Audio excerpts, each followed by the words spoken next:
Tyrion Lannister stood alone on the rampart of Winterfell, leaning against the ancient stone. The sun was setting behind the tall towers and jagged battlements, casting long shadows across the courtyard below. He didn't know precisely how to articulate the swirl of emotions inside him. In the crisp northern air, he felt a weight that was at once heavy and strangely liberating. Tonight, he would stand in the great hall of the Stark stronghold and marry Arya Stark. Most people in the Seven Kingdoms would have found the idea mad. The youngest daughter of the late Lord Eddard Stark, and now the true Lady of Winterfell after her brother Bran had chosen to roam on more mystical paths, was famed for her defiance, her cunning, and her blade.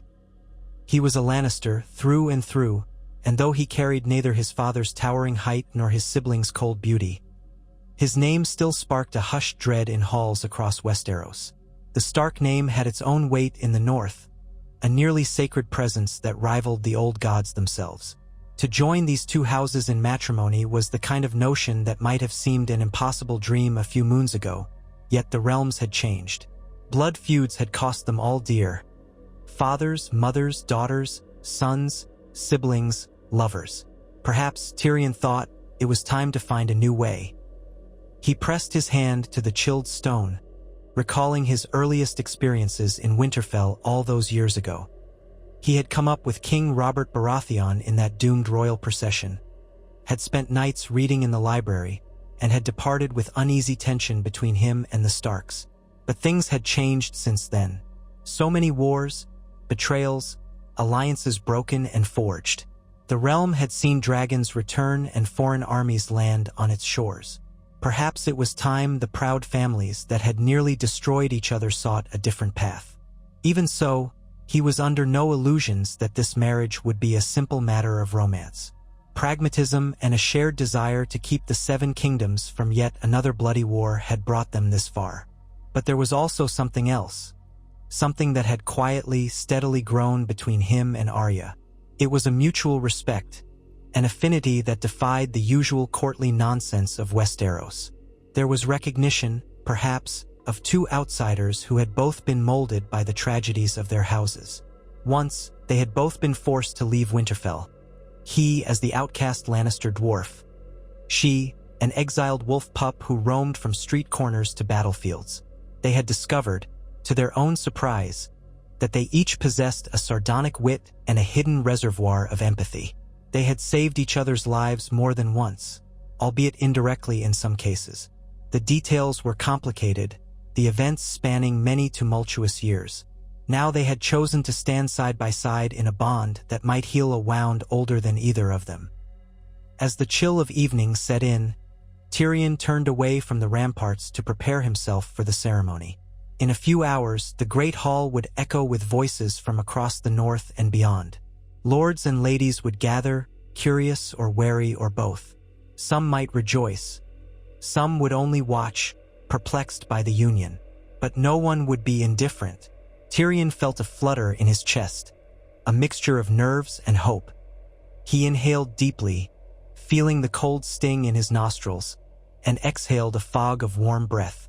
It would be a night to remember, for good or ill.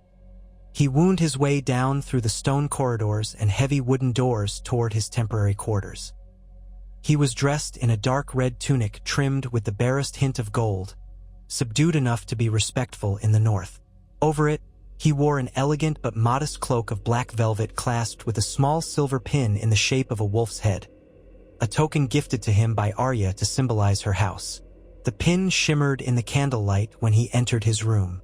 There, waiting quietly, was Podrick Payne, his loyal attendant who had followed him through heartbreak and victory alike. "Pod," Tyrion said softly. "Is everything ready?" Podrick nodded. "Yes, my lord. The hall is being lit with torches and braziers. The people have gathered. Lady Sansa arrived earlier this evening. She'll stand for her sister, and, well, it seems she's as calm as the circumstances allow." Tyrion smiled at the mention of Sansa, who had once been his reluctant wife, though theirs had never been a true union. She had since blossomed into the steadfast Lady of the Eyrie, forging alliances and protecting her lands with a gentle but firm hand. She had traveled north to stand at Arya's side for this wedding, an act that seemed to unify the Stark sisters in a way that warmed even Tyrion's often cynical heart. It was a sign, perhaps, that past grudges were not so insurmountable. Or at least that Sansa, having grown wiser over the years, saw the logic in forging a bond with one of the few Lannisters who had never truly harmed her. Tyrion adjusted the cloak about his shoulders. He felt an uncharacteristic anxiety that no drink could quell. Over the years, he had grown used to being a spectacle. He was a dwarf among the tall, a Lannister among the loyalists to other houses, a man of cunning among brutes. But this was different. This wedding was loaded with the entire weight of the Stark-Lannister feud, as though all eyes in the realm would be pinned to this moment. Tonight, House Stark and House Lannister might begin a new chapter, or so he dared hope. He reached for the goblet of wine on a nearby table. It was a fine arbor red, a gift from the Reach. He took a small sip, just enough to steady his nerves. Swallowing, he glanced at Podrick, who regarded him with quiet admiration. Tyrion set the goblet down and smiled. "Let us go," he said. "It does no good to keep a bride waiting." With Podrick at his side, Tyrion left the room, winding through corridors lit by flickering torches. The castle was alive with the sounds of a gathering. Hushed conversations, scattered laughter, the shuffle of feet across stone floors. Guards in Stark livery stood at intervals, grim-faced but respectful, each acknowledging Tyrion with a courteous nod. He passed them, feeling no hostility. Perhaps they were open to a future without endless wars. Or maybe they simply obeyed their lady's wishes. Soon, he reached the wooden doors of the great hall, where a pair of Stark guards stood. One of them pushed the doors open. Warmth and noise enveloped Tyrion as he stepped inside, the crowd's voices murmuring, the torches crackling, a feast prepared for a ceremony that would unite two of the greatest houses of Westeros. He glimpsed a figure standing near the head of the hall, slight of build, dressed in a simple gown of deep gray, her hair braided back in the northern fashion. Arya Stark. When their eyes met, she inclined her head, a gesture that conveyed respect, affection, and maybe just a touch of nerves. Tyrion found that his breath caught in his throat for a moment. She had never been one for lavish ceremony. Her bearing was still more that of a warrior than a lady. He could see the calluses on her hands. Around her waist, hidden just beneath the folds of her gown, was a thin leather belt from which needle was suspended. She was not the type of bride who would go unarmed, even on her wedding night. Tyrion thought there was something oddly comforting in that. It was so very her, and he would have had it no other way. Sansa stood nearby, clad in a dark blue gown that complemented her copper hair. She smiled softly at Tyrion. They had spoken enough to come to an understanding, to share memories of King's Landing, to grieve the past. Gendry Baratheon stood just behind Arya, having traveled to attend. His presence was a subtle sign of alliance. The newly legitimized Lord of Storm's End had come to witness this wedding. He met Tyrion's gaze with a solemn nod. There was a hush in the crowd as Tyrion walked forward, cloak trailing on the stone floor. The watchers parted to let him pass. He could hear the soft chords of a northern harp in the background. The music was faint, a sweet, low tune that underscored the gravity of the moment. Beside the dais that held the high table, the officiant stood, an older man who had served the faith of the Seven in the North for years, now combining certain aspects of the old god's traditions with the Seven. Times had changed, and courtesy to the old ways was a gesture of respect for the House of Stark. Arya looked at Tyrion, a small, wry smile curving her lips. She had grown into a woman strong enough to shape her own destiny, but Tyrion still saw that flicker of the curious, stubborn girl she once was. He liked that about her.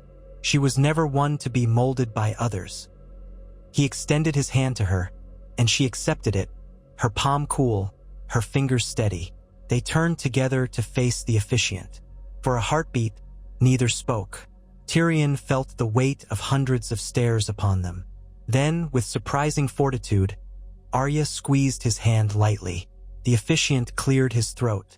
"We gather in the sight of gods old and new to witness the joining of House Stark and House Lannister. Let this day mark a new era of amity and cooperation between North and South, a symbol of hope in trying times. Do you, Arya of House Stark, come here freely to bind yourself to Tyrion of House Lannister, body and soul? Arya didn't look away. I do, she said, her voice carried with that northern frankness. And do you, Tyrion of House Lannister, come here freely to bind yourself to Arya of House Stark, body and soul? Tyrion's voice was surprisingly firm. I do. The officiant continued, reciting an ancient vow that combined elements of both faith and the old gods, a carefully crafted oath acknowledging the complexities of their union. Tyrion listened, the words flowing through him, each vow proclaiming unity, loyalty, mutual respect. They repeated phrases, hands still clasped.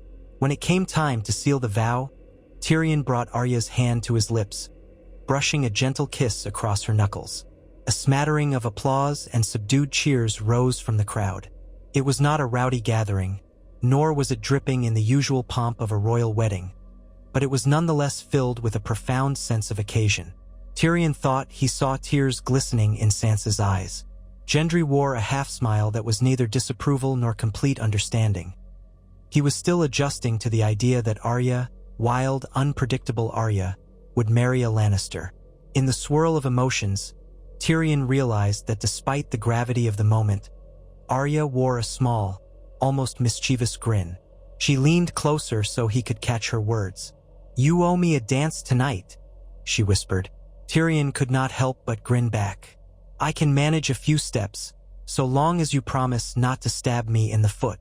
Her chuckle was so soft it nearly merged with the echoes in the hall. "No promises." The officiant offered some concluding words, and then the wedding feast began. Tables were laden with roasted meats, loaves of black bread, bowls of thick stews, pies, honey cakes, and flagons of ale and wine. The hall filled with chatter once more as guests mingled, congratulating the couple with carefully measured sincerity. Some still found this union bizarre. No doubt they gossiped behind their cups, but the immediate tension was diffused by the presence of Sansa and a number of northern lords who had pledged their support for Arya's decisions. Tyrion escorted Arya to the high table.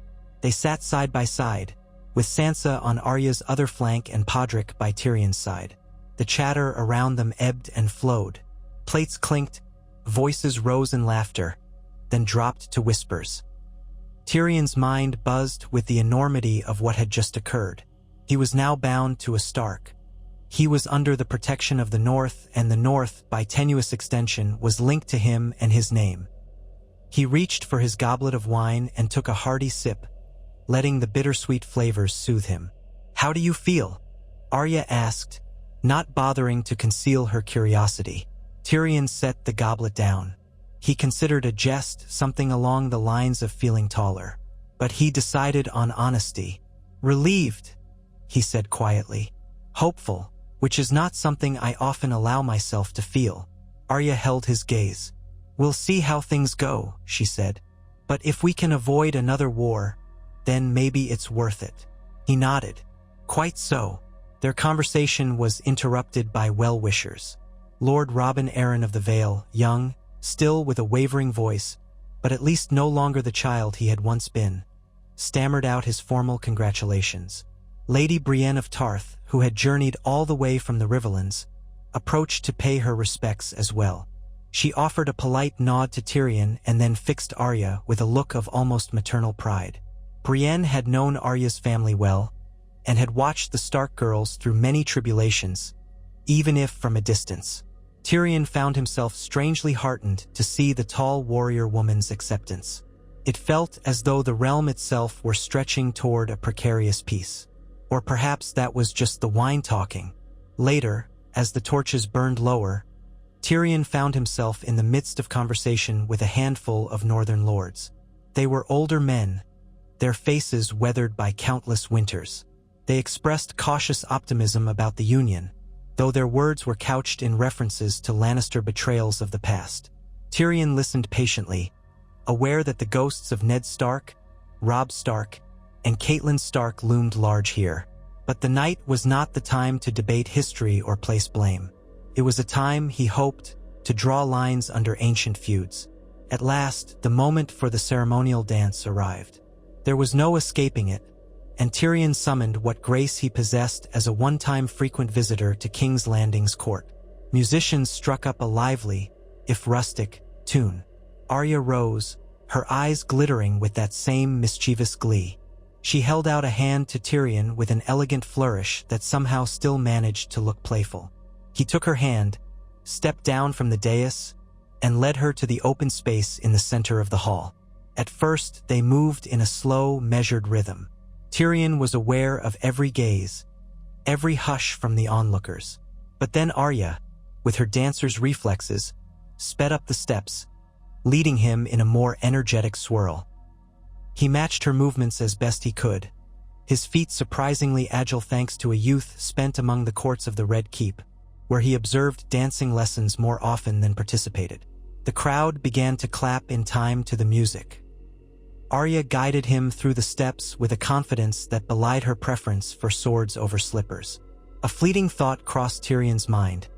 She had once trained to be water dancer with Syrio Farrell, and water dancing was as much about footwork as any court dance. Perhaps that explained her surprising grace.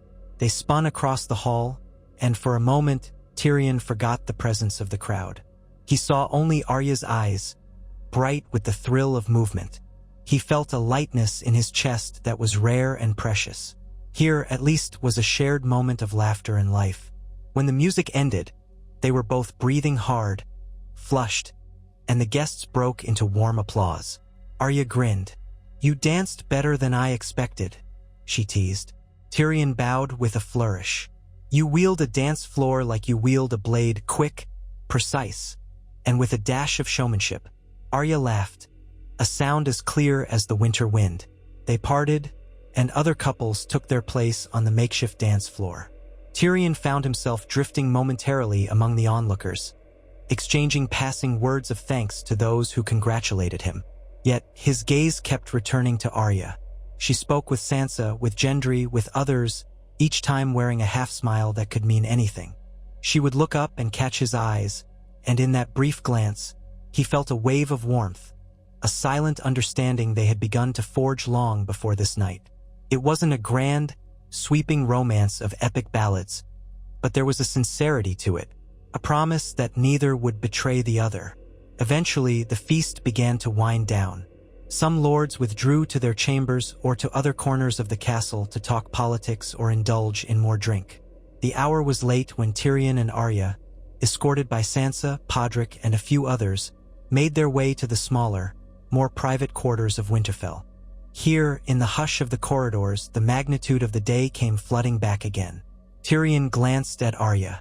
She held herself with that ever-ready stance, her hand never far from where Needle rested, but there was also an unmistakable trace of uncertainty in her eyes. They reached the door of the bedchamber prepared for the married couple. Sansa paused outside it, turning to Arya with a gentle smile. The sisters embraced. A quiet farewell passed between them, too low for Tyrion to hear, but he saw the shine of unshed tears in Sansa's eyes. Then Sansa stepped back. "Good night," Sansa said softly, looking between them. She and the others retreated down the hall, leaving the newly married pair before the thick wooden door. Tyrion breathed out, bracing himself for the strangeness of sharing quarters with Arya. This was a marriage, after all, and with it came duties, but it was also an alliance of minds and hearts that had never followed the typical route. He pushed open the door. Inside, a fire crackled in the hearth. Furs were piled on the large bed, and a small table bore a jug of wine and 2 cups. Arya stepped in, letting the door close behind her. For a long moment, they stood facing each other, the quiet settling like freshly fallen snow.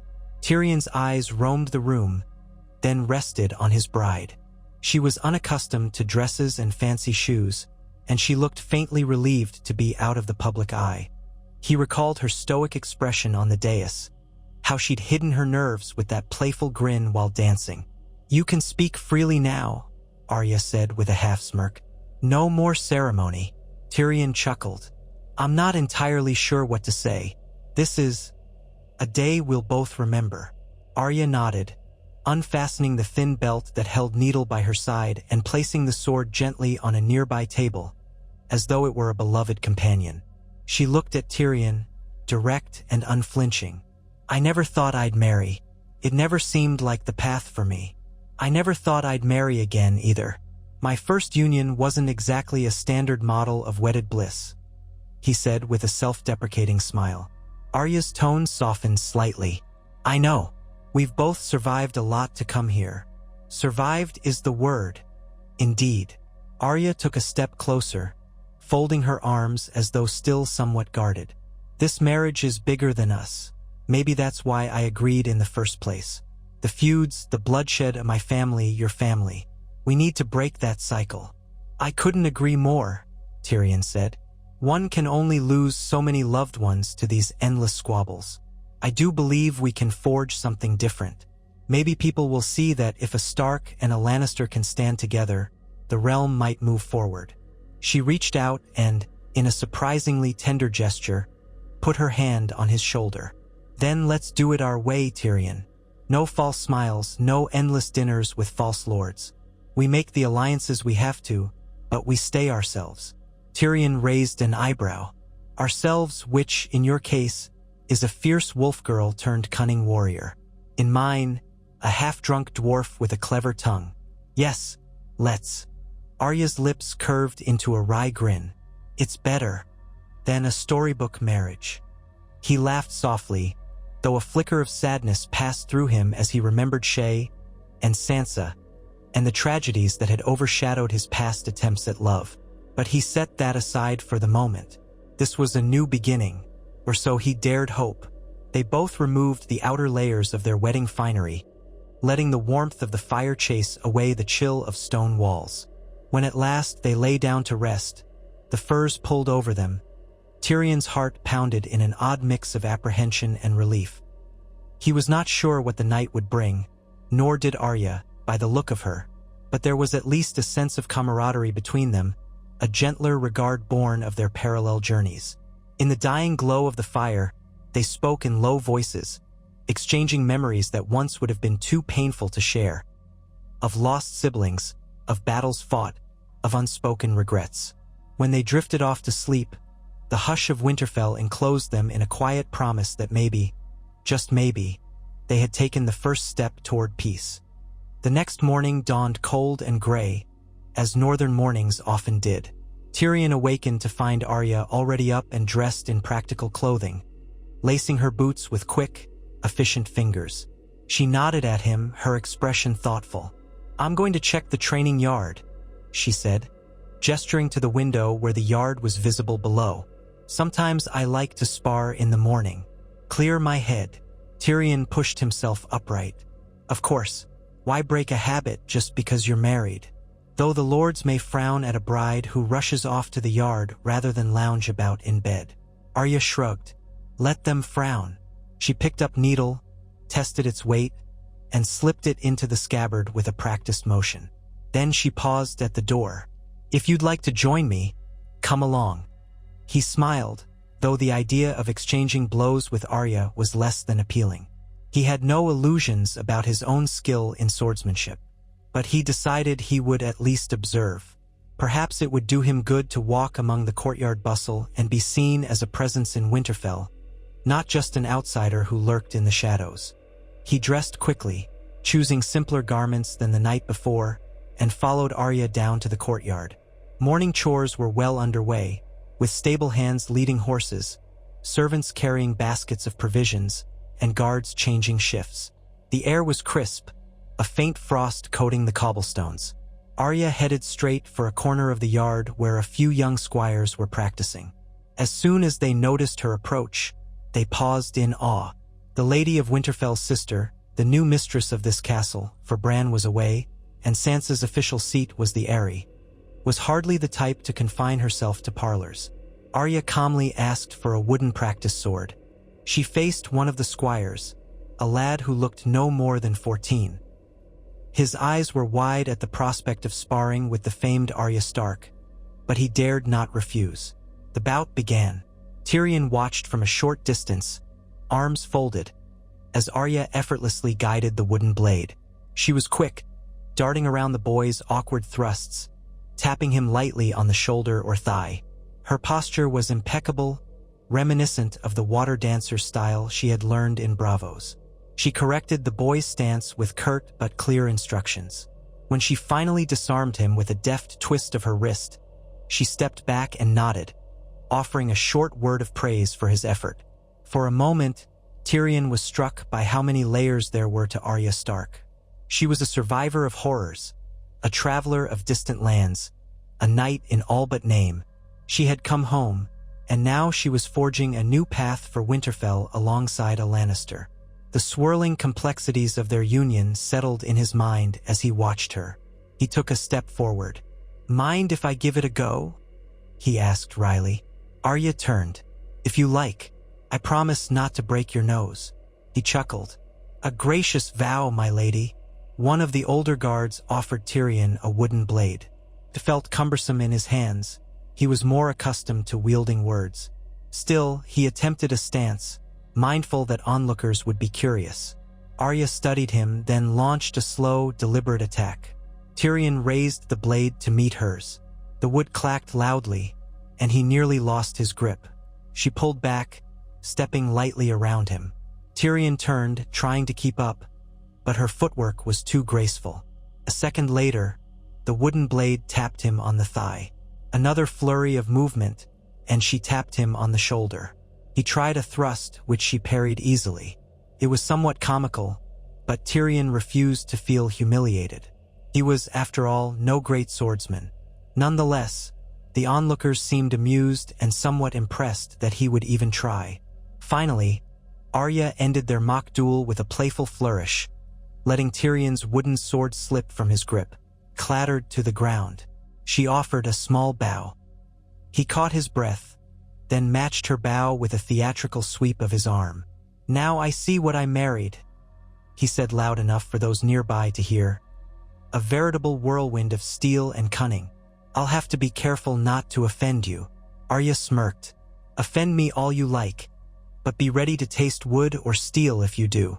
A few chuckles rose from the crowd, and Tyrion thought that perhaps this display had done more to endear him to the northern folk than any formal speech.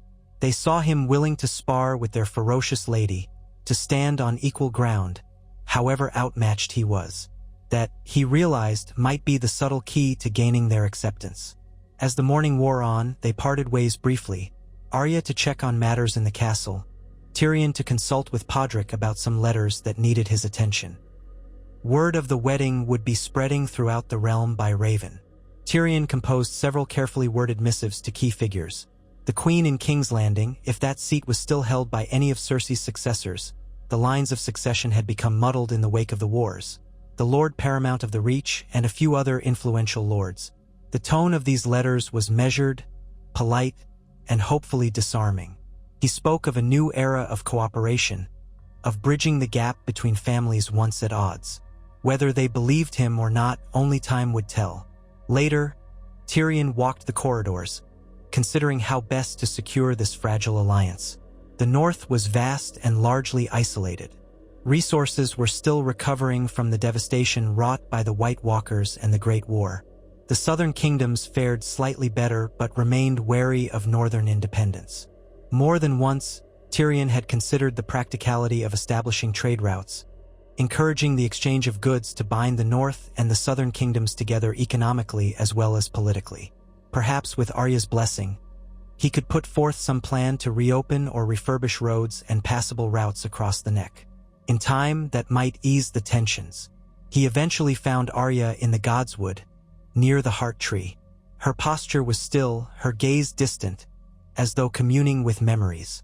The red leaves of the weirwood rustled gently, and the carved face seemed to watch them both with silent intensity. Tyrion approached quietly, not wanting to intrude on her reverie. When she noticed him, she gave a small nod. "Beautiful spot," Tyrion offered. "Peaceful." Arya's voice was soft. "I come here sometimes to remember father. He used to pray here." Tyrion felt a pang of regret. Eddard Stark had been an honorable man, undone by the treacheries of King's Landing. Tyrion had no personal ill will toward Ned Stark, but the memory of that old conflict hung heavy. part of the tapestry of sins between their houses. "I'm sorry," he said simply. "The past weighs heavily on us all." Arya turned to face him fully. "Yes, but I've learned that carrying vengeance too long is a burden that only weakens us. I tried it, and it led me to dark places." He nodded slowly. "You and I both. My father, Tywin, taught me much about how to hate quietly, how to bide your time for retribution. It always seemed to bring more misery." A silence stretched between them, charged with unspoken histories. Then Arya reached out and took his hand. "We've made a choice. Let's not look back more than we have to." Tyrion squeezed her hand gently, touched by her sincerity. "Agreed." As days turned into weeks, word of the marriage spread throughout the north and beyond. Reactions were mixed. Some saw it as a wise step toward unity. Others dismissed it as an unnatural union or even a cunning Lannister plot. Yet, within Winterfell's walls, life proceeded steadily. Arya and Tyrion found a rhythm to their coexistence. He handled communications with other lords and oversaw certain administrative tasks. She patrolled the grounds, ensuring that order and training were maintained. They often dined together, discussing matters of strategy or sharing stories of their past adventures. Tyrion found Arya's directness refreshing. She had no patience for the elaborate courtesies that had once driven him to cynicism in King's Landing. Before long, delegations from surrounding regions began to arrive, curious to see this new era. One such delegation came from the Riverlands, led by Lord Edmure Tully, who was both Arya's uncle and a man who still harbored resentment toward the Lannisters for the Red Wedding and the subsequent havoc. Edmure arrived at Winterfell with a small retinue of knights and servants. When Tyrion and Arya greeted him in the courtyard, Edmure's expression was guarded, though not overtly hostile. "Niece," Edmure said, offering Arya a respectful bow. "I've heard interesting news." Arya inclined her head. "Uncle, thank you for coming." Edmure turned to Tyrion, scrutinizing him with cool caution. "Lord Tyrion." Tyrion offered a polite bow. "Lord Edmure, you look well. Traveling suits you better than a dungeon, I dare say." The attempt at humor fell a bit flat, and Tyrion hurried to speak more diplomatically. "We appreciate you coming all this way to witness our alliance." Edmure's lips pressed together. "Your family did much harm to ours, to my sister Catelyn, to my nephew Robb. I hope you understand that there are wounds not easily healed." Tyrion inclined his head solemnly. "I do understand, my lord. The tragedies that befell your family and Arya's weigh on me as well. This marriage is, in part, an attempt to ensure such horrors never happen again.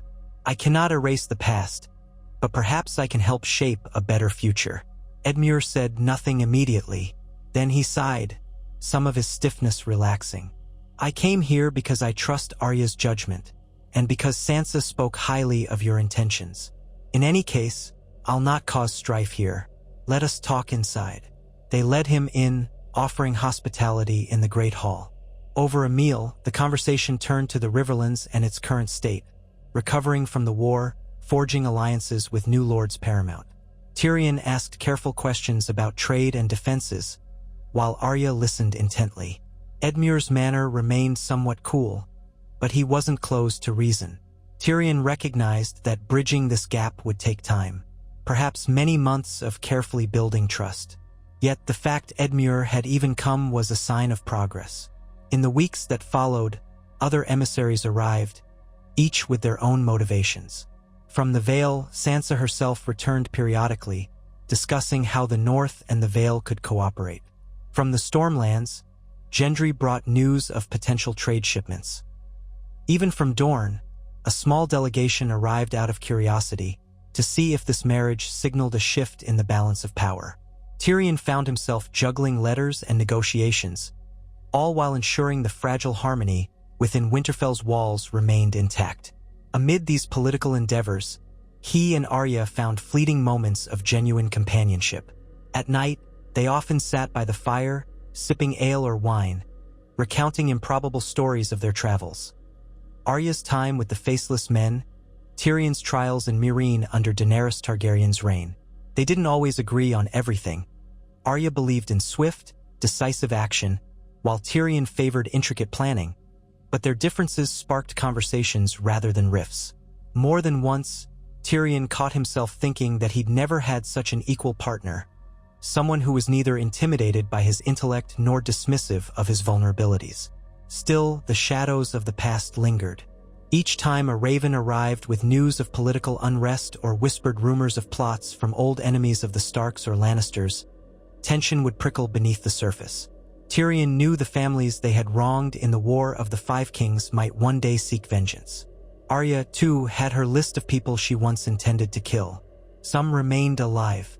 Some might see their union as a provocation or an opportunity to strike at House Lannister through a different angle. It was a heavy burden, but they carried it together. If the winter taught them anything, it was survival. Then came a letter from the capital, King's Landing, now ruled by a council that had formed after the demise of the Targaryen queen and the end of Cersei's disastrous reign. The letter was penned by a certain Lord Royce, who served as Master of Coin on the council. It congratulated Arya and Tyrion, but expressed concerns about potential alliances forming against the crown. A veiled threat or a standard show of caution? Tyrion read it carefully, then passed it to Arya. "They're worried we might become too powerful," he said, his eyes scanning the text one more time. Arya pursed her lips. "Let them worry. We're not out to dethrone anyone. But I won't bow to them if they try to order us around." "I'll craft a diplomatic reply," Tyrion said, "one that reassures them of our peaceful intentions, while also making it clear we won't be trifled with." Arya nodded. "I'll leave the flowery words to you. Just make sure they understand that Winterfell won't be pushed around." Tyrion smiled ruefully. "That, my dear wife, is the easiest message to convey. No one in the Seven Kingdoms doubts the North's stubborn pride." She arched an eyebrow. "You've learned well." He dipped his head in a mock bow. "All thanks to you and your fine northern hospitality." For a moment, her face softened in what almost looked like a fond smile. "Tyrion, we might just pull this off." He set the parchment aside. "Yes, we might." Seasons in Westeros never moved predictably, yet the months that followed felt like a slow thaw in relations between the North and the rest of the realm. Word of Arya and Tyrion's consistent show of unity filtered south, and many of the lesser lords, sensing an opportunity, began sending small gifts and tokens of goodwill to Winterfell. Some truly wanted to see an end to the feuds. Others likely sought favor or advantage from the Stark-Lannister marriage. Tyrion accepted it all with careful courtesy, storing up each piece of leverage for future use. During this time, Sansa visited again, and she brought with her the newly minted alliance between the Vale and certain river lords. Over a private dinner in one of Winterfell's smaller chambers, Sansa explained how these alliances might bolster the North's position. Tyrion listened intently, occasionally glancing at Arya's reaction. Sansa's eyes shone with ambition tempered by empathy. She was not the frightened girl he had once known in King's Landing. She had grown into a leader in her own right. So, Sansa concluded, if these alliances hold, it means that if ever the crown attempts to undermine northern autonomy, we have support from the Vale and the Riverlands. Arya frowned. "Support for a war, you mean?" "In the worst case," Sansa said gently, "but also support for trade, resources, and negotiations. It isn't just about battle lines, Arya. It's about ensuring the North can stand on its own and flourish." Tyrion tapped a finger on the table. "We must tread carefully, though. The crown might interpret these alliances as a threat, forcing their hand. We don't want to start another war." Sansa's expression was set. "True, but we can't leave ourselves vulnerable." Arya shrugged. "Then we do it quietly. Show them we're strong without rattling sabers too much." Tyrion glanced between the Stark sisters. He felt a swell of pride. Once, they had been pawns in a game played by men who scarcely recognized their agency. Now, they charted a course for the North, forging alliances on their own terms. And he, Tyrion Lannister, stood beside them, strangely comfortable in his role. It wasn't the seat of power he had once imagined. He was no king, no hand of the king. But in these quieter strategies, he felt more impactful than he ever had when he was dancing attendance on despots. When Sansa left a few days later, Winterfell seemed a little quieter. In that lull, Tyrion found Arya in the courtyard one afternoon, practicing archery with a handful of guards.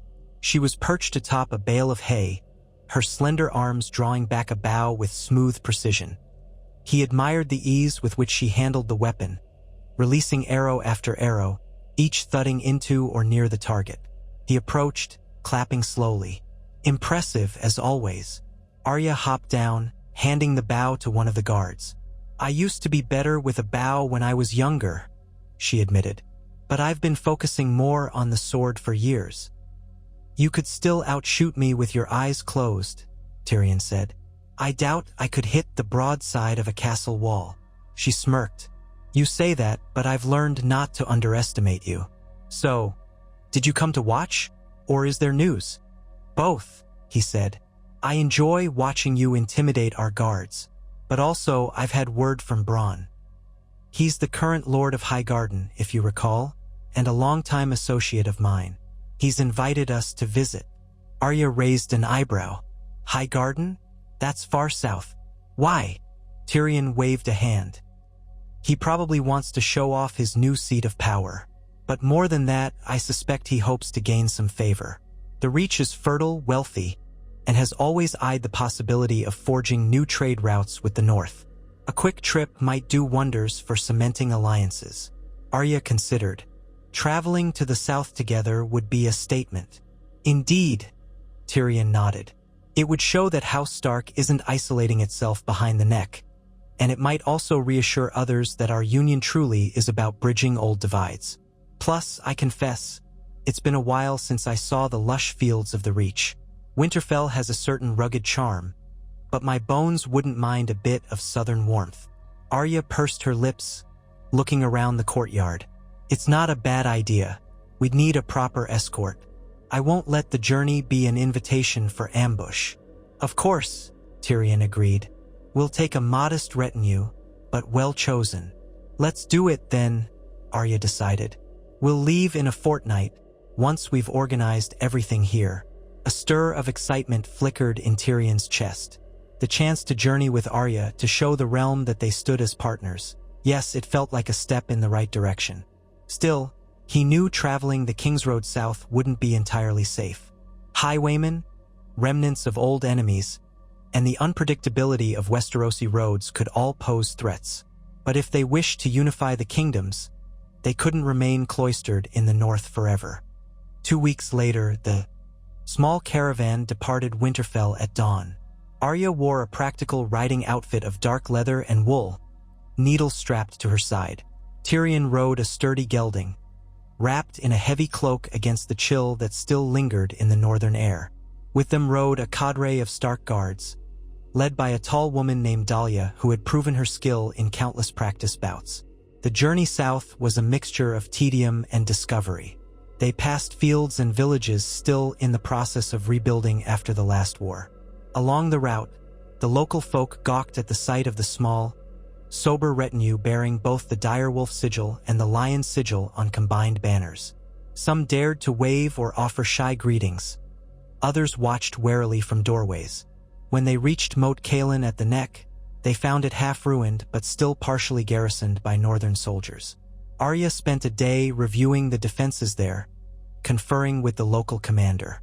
Tyrion listened, offering suggestions where he could.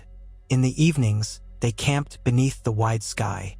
Arya often took the watch, prowling the perimeter with a restless energy, while Tyrion sipped at a skin of wine near the campfire, sharing stories with the guards to ease the tension. He noticed the glances they exchanged when they watched Arya, a mixture of admiration and mild unease. She was, after all, not an ordinary lady, but Tyrion sensed they respected her, and that was what mattered. Crossing into the Riverlands, they saw the scars of war more clearly. Burnt farmsteads, ravaged villages, stretches of land still scorched from battles long past. Tyrion felt a pang of remorse, recalling how many Lannister soldiers had marched through here at the height of the conflict. They stopped briefly at Riverrun, where Edmure Tully received them with measured politeness, hosting them for a night before they continued south. Edmure and Arya spoke privately. Afterward, Arya's mood seemed a bit distant, but she kept her thoughts to herself. Tyrion wondered if old family wounds had been reopened or if Edmure had expressed fresh doubts about the Lannister union. Perhaps he simply warned her, out of an uncle's protectiveness. Tyrion decided not to pry.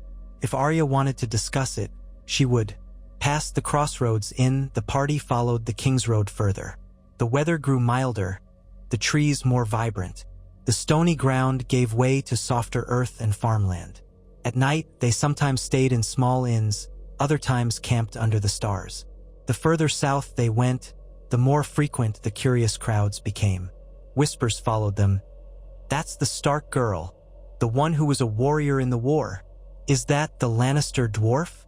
The imp who served the Dragon Queen? They say they're married now."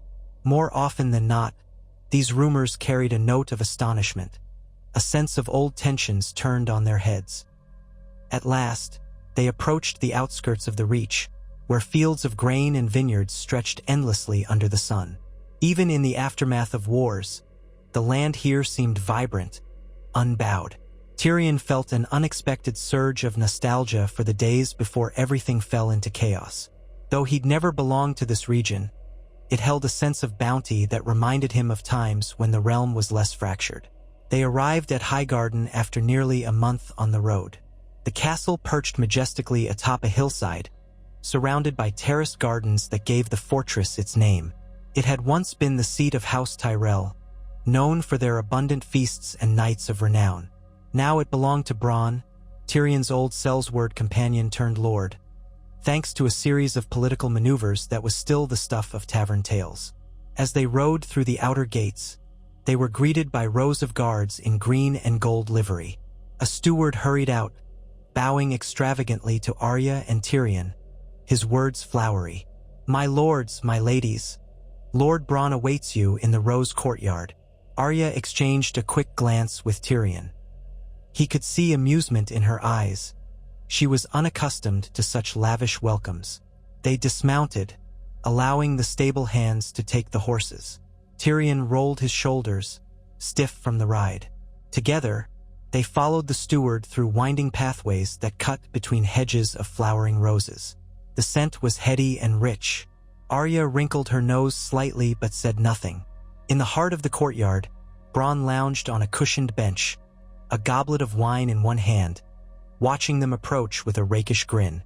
He had grown older but hadn't lost that shrewd gleam in his eye. Well, look who finally decided to pay a visit.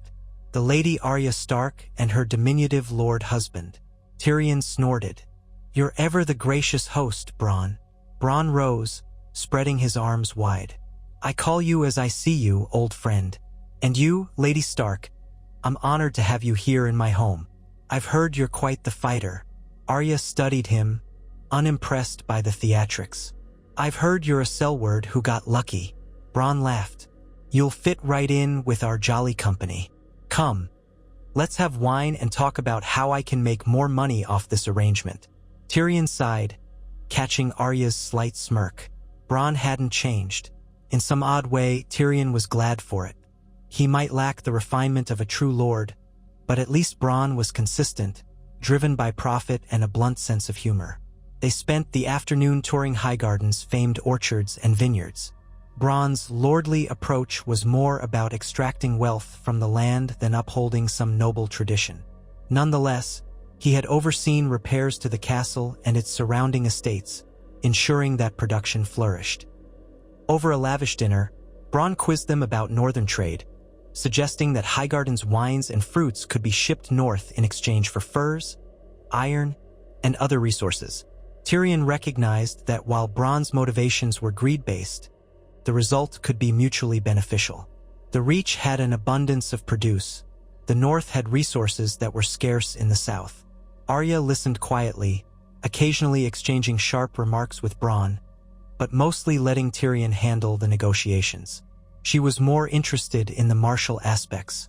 The next morning, she toured Highgarden's training grounds, exchanging sword blows with a few knights who found themselves astonished at the swift ferocity of her technique.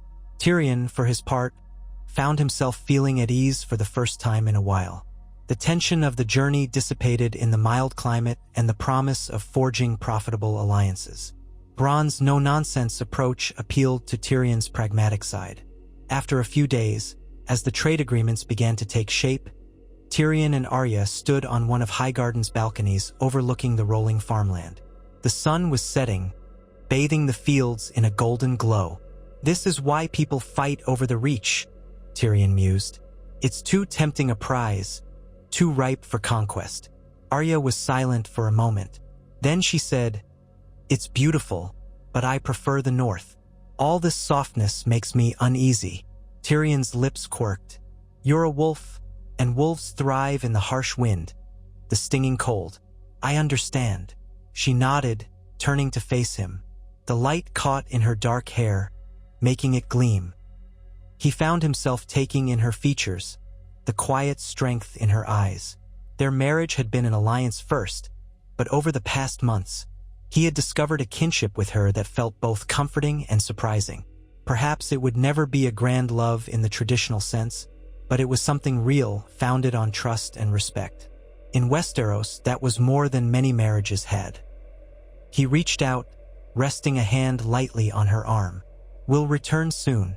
You'll see the familiar snows soon enough." She covered his hand with hers. "Good. But first, let's make sure we have enough deals in place that we can head back with our heads held high." Tyrion chuckled. "I'll drink to that." Their time in Highgarden concluded with a formal signing of trade agreements, witnessed by a cluster of local lords. Bronn gave a brief toast, praising the odd couple for their willingness to do business. Arya tolerated the festivities, though she declined to dance or engage in idle chatter. The next day, they set off back north with a wagon loaded with some of Highgarden's finest goods, a sign of goodwill for Winterfell. The return journey proved smoother than the journey south, partly because they had proven that the Stark-Lannister union was not merely a rumor. They carried official documents and sealed letters, ensuring that at each holdfast or crossing, they were greeted with a certain measure of respect. Yet danger still lurked. One afternoon, as they traversed a wooded stretch of the King's Road, Tyrion's nerves prickled. He noticed the birds had gone silent. Moments later, a group of brigands emerged from the trees, brandishing swords and bows. Their clothes were ragged, their faces grimy. "Lay down your arms," one of them snarled, "and hand over your wagons." Arya's reaction was immediate. She whipped out Needle. The guards fanned out around the wagons, forming a protective line. Tyrion stayed astride his horse, mind racing. The brigands hadn't realized who they were ambushing, or perhaps they didn't care. "Think carefully," Tyrion called out, raising his voice. "You face House Stark and House Lannister's retinue. There may still be time to walk away." The leader sneered. "We've had enough of lords and ladies. Now we take what we want." Arya needed no further goading. In a flash, she vaulted from her horse, advancing on the nearest brigand. Needle flicked out with deadly speed, catching the man in the shoulder before he could even raise his sword properly. Another brigand slashed at her, but she ducked low, rolling beneath his blade. The Stark guards charged forward as well, while Tyrion guided his horse to a safer vantage point, calling out orders to flank the attackers. He wasn't built for direct combat, but he could still coordinate. Steel clashed on steel. The brigands, caught off guard by the skill and resolve of their targets, faltered. Arya slipped among them like a shadow. In a few heartbeats, 3 of them lay wounded. One tried to run, but a guard brought him down with a crossbow bolt to the leg. Another fought desperately, backing away from Arya's relentless assault. She disarmed him with a flick of her wrist, then leveled Needle at his throat. "Yield," she demanded, her voice flat. The man, trembling, dropped his dagger. Arya's expression was hard, but she did not deliver the killing blow. She glanced at Tyrion, who had dismounted and approached cautiously. "We can't leave them alive to try this again," muttered one of the guards. Tyrion studied the terrified brigand. Stripping them of their weapons and letting them flee might doom them to starve or try the same on other travelers. But slaughtering them is unpleasant. Arya raised an eyebrow. We could hand them over to the nearest Lord's Justice. Tyrion nodded slowly. Yes, let's do that. If the local lord is just, they'll face a fair trial. If not, he trailed off sighing. The realm is far from perfect, but we won't be judge and executioner unless we must. They bound the survivors' hands and left 2 guards to march them to the nearest holdfast.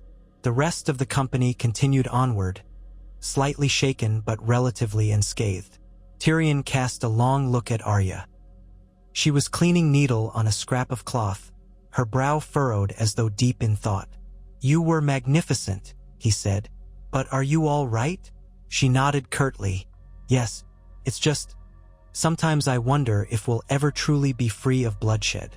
Tyrion sighed. If the world was that simple, we wouldn't need alliances and marriages to keep it at peace. But every small mercy helps. She met his gaze, something unspoken passing between them. Then she turned back to her blade. At last, they returned to Winterfell. The courtyard felt like homecoming. A crowd of onlookers gathering to see what they had brought back and to greet them. Sansa was there, having arrived from the Vale. She greeted Arya with a warm embrace, smiling to see her sister return in one piece. Tyrion noted the relief in Sansa's eyes when she saw that the union still seemed strong, that their shared purpose had not wavered. That evening, a small feast was held in the Great Hall, celebrating the successful venture. Lords and ladies who had grown accustomed to Tyrion's presence raised cups in his honor. Arya, though never one for speeches, offered a brief toast thanking those who protected Winterfell in their absence. Tyrion watched the scene, heartened by the sense of belonging. Perhaps they had not erased all grudges, but they had taken significant strides. He and Arya were no longer a curiosity to be gawked at. They were now the heart of a new alliance, recognized by at least some as a uniting force. Over the next days, Arya and Tyrion settled back into their routines. Correspondence from the Reach confirmed the start of the new trade shipments. Reports from Moat Cailin indicated improved defenses. Sansa stayed for a while, conferring with them on broader plans, then departed to resume her duties in the Vale. As the northern nights grew longer and the wind carried the faint promise of the next winter, life in Winterfell seemed to run on a smoother track than it had in years. One late evening, Tyrion found Arya once again at the Godswood. She stood by the heart tree, her gaze distant, a silent figure among the drifting leaves. The moonlight illuminated the carved face in the weirwood's trunk, and the reflection in the still pool cast a ghostly glow. He approached quietly, stopping a few paces behind her. "How many times have I found you here?" Tyrion mused softly. "It seems to be your solace." She turned her head slightly. "It is. There's a peace here that I don't find anywhere else." He moved closer, footsteps careful on the mossy ground. "Do you ever regret marrying me?" The question hung in the air. He had never asked it before, not so directly. Perhaps the thought had always lingered, unspoken. Arya's expression was unreadable. She finally turned to fully face him, searching his eyes. "No," she said simply. "It's not what I imagined for my life, but it's kept the peace. And there are moments, glimpses of freedom, of possibility. I appreciate that." He felt a knot of tension unwind in his chest. "I'm glad," he said softly. "I never wanted to trap you in anything. My father once forced me into a union. I swore I would never do that to someone else." She studied him for a moment, her face gentling. "I know." Then she stepped closer. "I respect you, Tyrion, and I trust you. I don't trust easily." He reached out, placing a hand on her cheek. The gesture was tentative, as many of their intimacies had been. "You humble me." She let out a small breath, leaning into his touch. "We don't have a storybook marriage, but it's ours." A slight curve touched her lips. "And we're not done yet. The realm still needs us to hold it together." Tyrion chuckled quietly. "The realm always seems to need something. But as long as I have enough wine to sustain me, and you have your sword, perhaps we'll manage." Arya smirked. "We will." They stood there, close under the moonlight, two figures who had once been worlds apart, now bound by vows that had grown into something more. The old gods looked on, silent witnesses to a new chapter in the history of House Stark and House Lannister. In that hush, Tyrion felt a profound sense of possibility. If the realm could see them like this, each flawed, each shaped by loss, yet both determined to move forward, it might find a chance for lasting peace. Perhaps they would not succeed. Perhaps old hatreds would rear their heads once again. But in that moment, Tyrion allowed himself to hope. And for a Lannister who had spent a lifetime drowning in cynicism, that hope felt as rich and rare as the wines of Dorne. The wind rustled the red leaves overhead, carrying the faintest whisper across the still waters. Arya and Tyrion stayed there in the Godswood for a time, letting the moment anchor them in a shared future. Winter might come, as it always did, but they stood ready side by side. The wolf and the lion, forging a bond unlike any Westeros had seen before. And for the first time in a long while, the stars above Winterfell seemed to shimmer with promise, guiding them into a tomorrow that might yet be kinder than yesterday. Tyrion was no stranger to nights like these, with the hush of the gods settling over him like a dream, but seldom had he felt such calm enveloping his heart. He and Arya stood side by side in the faint moonlight, the last embers of day fading beyond Winterfell's walls. He could feel the warmth of her presence. It was an unspoken reminder that, somehow, they had found a kind of union that no one in Westeros had predicted. She did not shrink from him. He did not fear her. Their marriage had been forged from necessity, but he had come to rely on the quiet certainty of her company. At last, they parted ways for the night. Arya lingered in the Godswood a little longer, and Tyrion made his way back into the keep.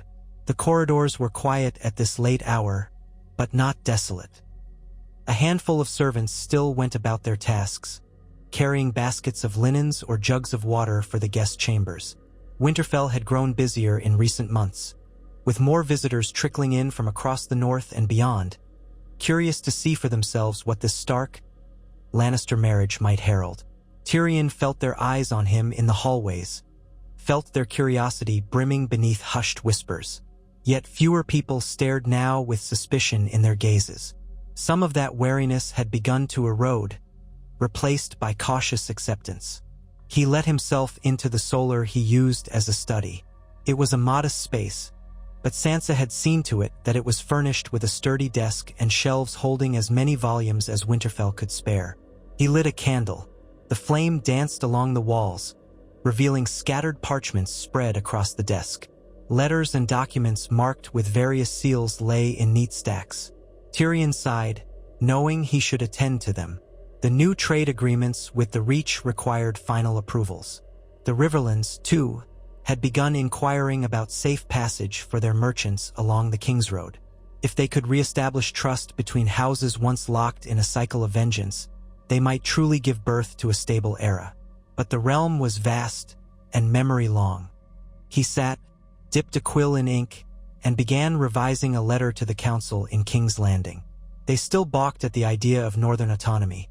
Some on the council likely remembered the independence Bran Stark had once implied, and though Bran himself had vanished into lore, his siblings now carried forward certain freedoms. Tyrion's job was to assuage the council's fears, or at least keep them from meddling too much. He could craft a diplomatic tone, weaving in references to the benefits of mutual trade. If the crown believed it could profit by leaving the North be, then it might. All the same, he signed the letter with a subtle warning that the North had no intention of returning to subjugation. Exhaling, Tyrion set down the quill. Just as he contemplated a small glass of wine to soothe his nerves, a soft knock came at the door. He rose, opened it, and found Podrick Payne standing there, eyes earnest, hair a little tousled from the long day. "Pod," Tyrion greeted in a low voice. "It's late. Everything all right?" Podrick nodded. "Yes, my lord. A raven just arrived from the Vale. Lady Sansa's seal is on the letter. I thought you might wish to see it at once." Tyrion took the rolled parchment. "Thank you, Pod. You should get some rest soon." Podrick bobbed his head and retreated. Tyrion closed the door, then sat down again, tilting the candle to cast more light on Sansa's missive. The Stark sigil was pressed into the wax, crisp as ever. He cracked it open, eyes flicking over the neat script. As he read, his brow furrowed. The Vale's new alliances with certain river lords had apparently roused anxieties among the smaller houses in the region. Rumors swirled that pockets of bandits or mercenaries had begun roaming the borders. Sansa was concerned about how this might spill over if it wasn't addressed quickly. The letter ended with a request for Arya to consider a formal show of support, perhaps a visit to the Eyrie or a combined force to patrol the area. Tyrion leaned back in his chair. So peace was never truly simple.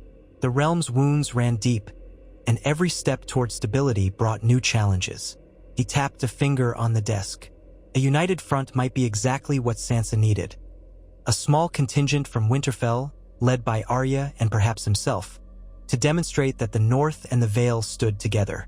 That alone might deter opportunistic troublemakers. He could already imagine Arya's likely reaction.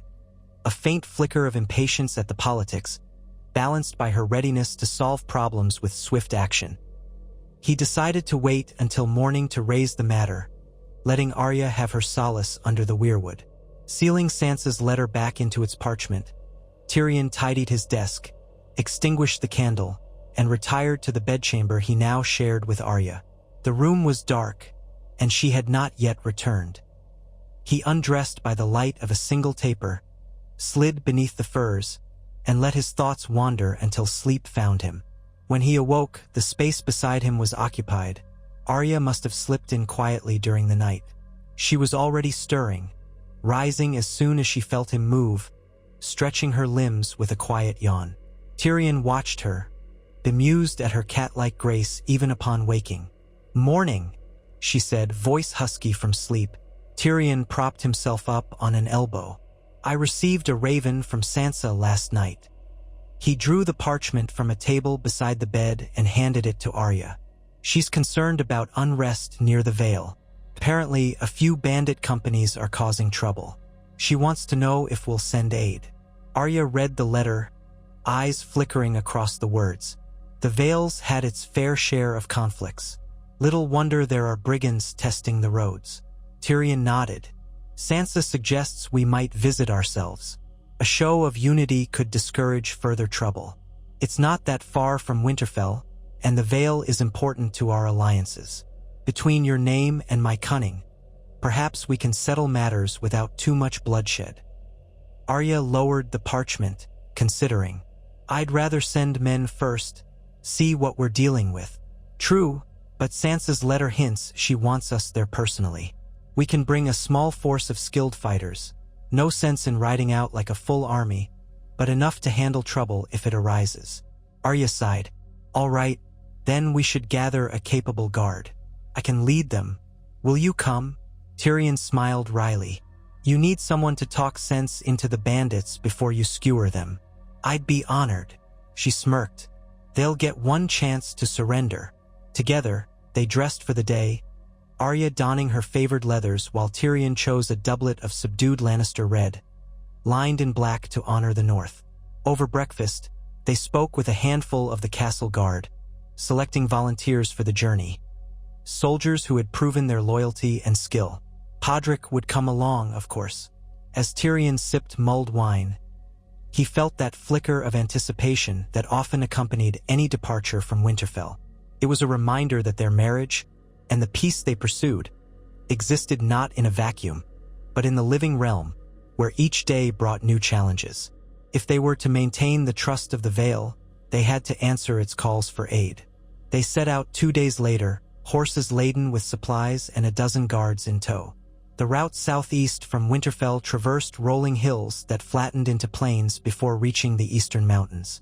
The chill of the north persisted, but soon the air grew a fraction warmer, and the scenery changed from snow-dusted pine to craggy foothills. Arya rode ahead, her keen eyes scanning for any sign of trouble. Tyrion rode not far behind, Podrick at his side. Unlike their longer journey to Highgarden, this excursion felt brisk, more purposeful. The Vale was only a few weeks' ride away at most, and each night they camped by a roadside or stream, setting careful watches. If bandits roamed these parts, they showed no sign of challenging this well-armed company. Along the way, Tyrion found time to speak with Arya about little things. Her memories of traveling these roads with the Hound in her youth, or the time she spent in Bravos, where she learned the ways of the faceless men. He was careful not to pry too deeply, because she tended to grow distant when reminded of her darkest trials, but she shared enough for him to piece together a sense of her transformation. In turn, he told her of his childhood in Casterly Rock, overshadowed by older siblings who mocked him, and a father who despised him for the accident of his birth. Where their experiences overlapped was in the sense of being outsiders in their own homes, shaped by tragedies beyond their control. And yet here they were, forging a path for House Stark and House Lannister that might finally break the old patterns. When they crossed the border into the Vale, the mountains loomed high, their jagged peaks often veiled by shifting clouds. The wind that funneled through those passes was sharp, and the roads winding among the cliffs were treacherous even without the threat of bandits. Scouts went ahead each morning, reporting back that no hostile forces were spotted, though occasional rumors filtered from travelers. A group of masked brigands had been seen along a lonely stretch of trail, extorting tolls from merchants. Arya's face hardened each time she heard the reports, and Tyrion could tell she meant to deal with them decisively. They reached the gates of the Moon one crisp afternoon. This fortress guarded the path to the Eyrie, perched on the rocky slope. Lord Robin Arryn, now a young man still prone to timid spells, resided here more often than in the lofty Eyrie itself, though the official seat of House Arryn remained in that perched castle. Sansa, as Lady of the Eyrie by marriage to the Vale's cause, often split her time between the main seat and other strongholds in the Vale. When Tyrion and Arya arrived with their guard, they found a small reception party waiting. Sansa's copper hair stood out among the gathered figures. As soon as Arya dismounted, Sansa advanced to greet her sister with a warm, if somewhat subdued, smile. She embraced Arya, then turned to Tyrion, greeting him politely but with undeniable warmth in her eyes. "It's good to see you both," Sansa said, stepping back. "We've had disturbing reports from merchants crossing the mountains. The local knights have tried to flush out the brigands, but they're elusive. They strike at night or in remote passes." Arya nodded, face set. "We'll handle it." Sansa's gaze flicked to Tyrion. "And you, I trust, will handle the negotiations if they're anything more than mere common bandits.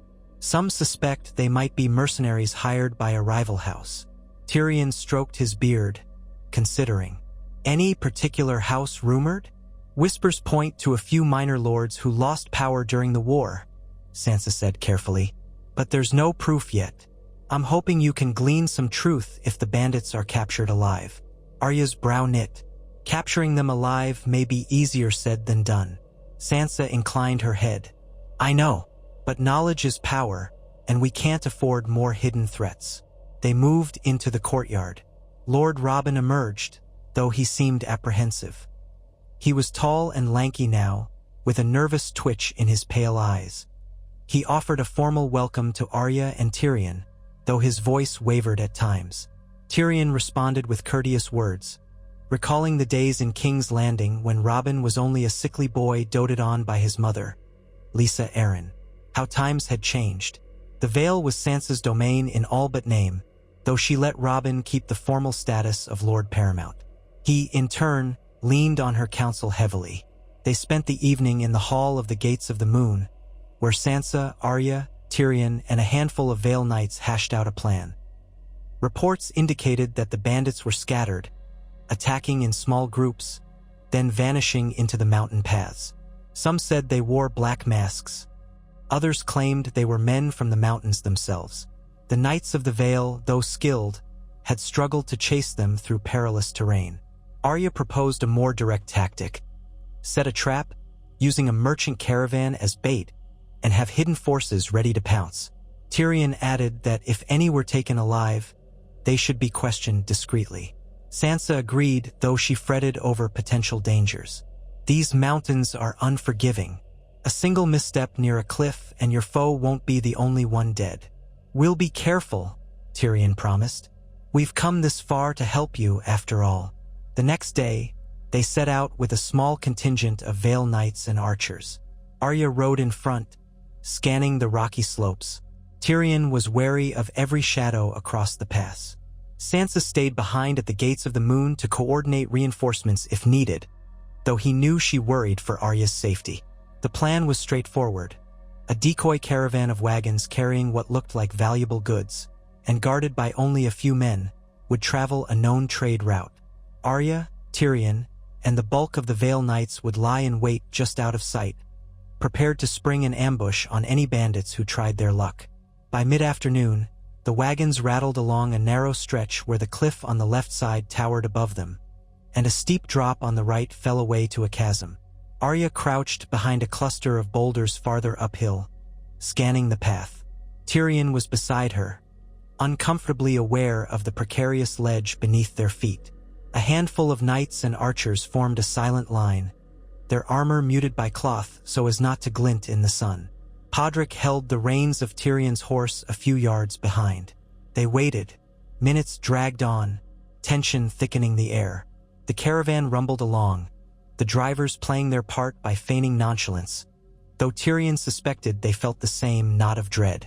The wind hissed through the pass. Still, no sign of brigands. Perhaps they'd chosen the wrong route, or their luck had simply run cold. Suddenly, a flurry of movement caught Tyrion's eye. A group of men appeared around a bend, armed with bows and short swords, faces obscured by black scarves. They descended on the caravan with shocking speed. An arrow flew, striking one of the wagon drivers in the arm before he could even shout. Another brigand vaulted onto the lead wagon, brandishing a blade at the second driver. The Vale Knights tensed, waiting for Arya's signal. Arya signaled with a subtle hand gesture. The archers released a volley. Arrows rained down, catching two of the brigands unawares. Another pair dove for cover behind the wagons. Tyrion scrambled upright, careful not to lose his footing. Arya was already moving with needle-like grace, dashing from behind the boulders down to the pass, where she could engage more directly. The knights followed her charge, swords glinting. The brigands, caught in a crossfire, scattered. One tried to flee up the mountainside, but a Vale archer's arrow felled him. Another darted toward the precarious cliff edge, as if seeking another path.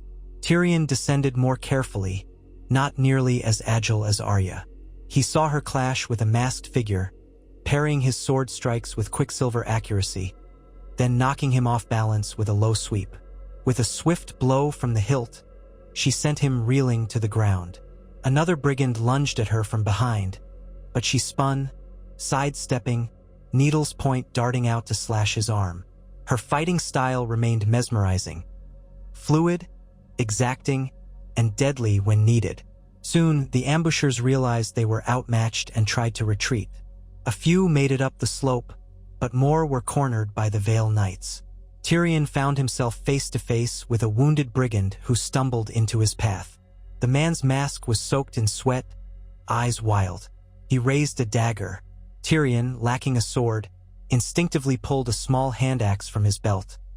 He carried it more for cutting wood than for fighting, but it would have to do. Holding it awkwardly, he braced for an attack. But the brigand never got the chance to strike. An arrow from Podrick's bow zipped past Tyrion's shoulder, burying itself in the man's chest. The brigand gasped and collapsed, the dagger slipping from his hand. Tyrion's pulse thundered. He turned to see Podrick standing a short distance away, lowering the bow with shaky determination. Tyrion gave a tense nod of thanks. The ambush ended almost as quickly as it began. 4 of the brigands were dead. 3 were captured, 2 wounded, and 1 with a gashed leg. The caravan drivers were rattled but alive, though 1 was bleeding from an arrow graze. Arya surveyed the aftermath, eyes scanning for any straggling foes. When she was certain the pass was clear, she approached the prisoners, who'd been disarmed and herded together by the knights. Tyrion came up beside her, catching his breath. Their captured foes were a grim-looking bunch, all wearing the same style of black scarves. One had a dagger symbol stitched into his leather vest. Another glared defiantly, though pain contorted his features from a wounded arm. Arya's stare pinned them like a hawk fixing on prey. The Vale Knights were more than ready to deliver quick justice, but Tyrion raised a hand. "Let's see who hired them, if anyone did," he said calmly. "We need names." One brigand spat. "We serve no lord. We take what we want. That's all." Arya placed Needle's tip against his throat, her expression cold. "Don't lie. These mountains are too harsh to roam without purpose." He swallowed, eyes darting to Tyrion. "Why should I speak to a Lannister? Your coin's no good to me." Tyrion let a tight smile form. "It could be worse than coin, my friend. If you don't talk, we'll make sure the local lord has you hanged. Or would you rather take your chances with the mountain clans after they hear you've stolen from caravans passing through their lands? They don't abide competition." Another brigand hissed. "We're not with the clans." "That much is clear," Tyrion said. "But who's funding you? Or is this truly just a group of vagabonds scraping by on stolen goods?" Silence, tense and rigid, met his question. Arya applied a little more pressure, and the man's eyes widened. His battered comrade finally muttered, "We took coin from a man in a hood, never saw his face. Promised us silver if we raided shipments in these passes, sowing fear in the Vale. Told us to leave a token behind sometimes, a dagger emblem, so lords would know who claimed these roads." Tyrion glanced at Arya, then back at the brigand. "And you have no idea who he was?" The man shook his head. "Never gave a name. Could be from the Riverlands or the Crownlands for all I know. He had a southern accent, though. Said more coin would come if we caused enough trouble." Arya's gaze remained narrow, suspicious. "Where and when did you meet him?" "In an alehouse outside the Bloody Gate, a fortnight past," the brigand said, swallowing. "He wore a gray cloak, face hidden. Gave us silver and instructions. Said we'd find him again once we'd done enough damage." Tyrion pondered. A hooded man with a southern accent was hardly a clue, but it at least confirmed the possibility of outside manipulation. "Could be a renegade from a lesser house," he murmured to Arya. "Or perhaps someone who wants to keep the Vale in disarray." The knights looked to Arya. "Shall we haul them back to the gates of the moon? They can await Lady Sansa's justice," one said. Arya gave a curt nod. "Yes, they'll face questioning by Sansa's people. If they're lying, we'll learn soon enough." She sheathed needle and stood back while the brigands were bound. Several knights began the march back along the pass, prisoners in tow. Tyrion surveyed the bodies of the fallen, a grim expression settling over him. Another flare of violence, another sign that peace was fragile. He could sense Arya's mood echoing his own frustration. They accompanied the prisoners back to the gates of the moon, where Sansa awaited them with a stern set to her features. When she heard the brigand's account of a hooded patron, her frown deepened. "I'll have Lord Robin arrange for the men to be properly interrogated and kept under guard," she said quietly. "Perhaps we can glean more details. In the meantime, I'm grateful you both came." Arya's stance was restless. "We might need to search the alehouses near the Bloody Gate. If someone is orchestrating these raids, they could still be lurking." Sansa nodded. "I'll send the knights out immediately, but be cautious, Arya. If this is indeed a hired job, there could be more men waiting." That night, the three of them conferred in a small solar. A single lantern lit the room with a soft glow, leaving corners in shadow. Sansa settled into a chair, clasping her hands. If these are truly mercenaries employed by a rival faction, it could be an attempt to weaken the Vale's standing. We have alliances with the Riverlands, as do you in the north. Perhaps someone fears that combined strength. Arya folded her arms, leaning against a table. It wouldn't be the first time a minor house tried to stir up trouble, so the Vale can't focus on forging alliances. If this had spread south, the next time a joint army was needed, we'd be too busy fighting our own battles. Tyrion pressed his lips together in thought. "It might be wise for you to send word to Edmure Tully in Riverrun, Sansa, and let him know we suspect a southern link. He might keep watch for suspicious movements among his own lesser lords. In the meantime, Arya and I could stay here a short while to see if any new clues emerge. Once we're sure the pass is secure, we'll head back to Winterfell." Sansa agreed, thankful for the extra support. Over the next week, the Vale Knights combed the local alehouses, taverns, and towns. A few travelers claimed to have seen someone matching the vague description of a hooded man, but there was little else to go on. Tyrion began to suspect they wouldn't find him. If he was cunning enough to orchestrate these raids, he'd vanish once the plan was discovered. The captured brigands refused to offer further details, either from ignorance or from fear that their employer would take revenge. That, too, suggested a deeper plot. During the search, Arya found ways to pass the time, sparring with Vale knights or riding along the high trails, her eyes alert for any sign of trouble. Tyrion, meanwhile, accompanied Sansa to small council meetings at the Gates of the Moon, offering suggestions on trade or security. It felt, at times, like a glimpse into a more stable future, where lords and ladies governed with measured decisions rather than rushing into war. Yet the tension under the surface remained. The sense that the realm was still a tapestry of half-healed wounds, easily torn. On the 10th day, a message arrived from one of the scouting parties.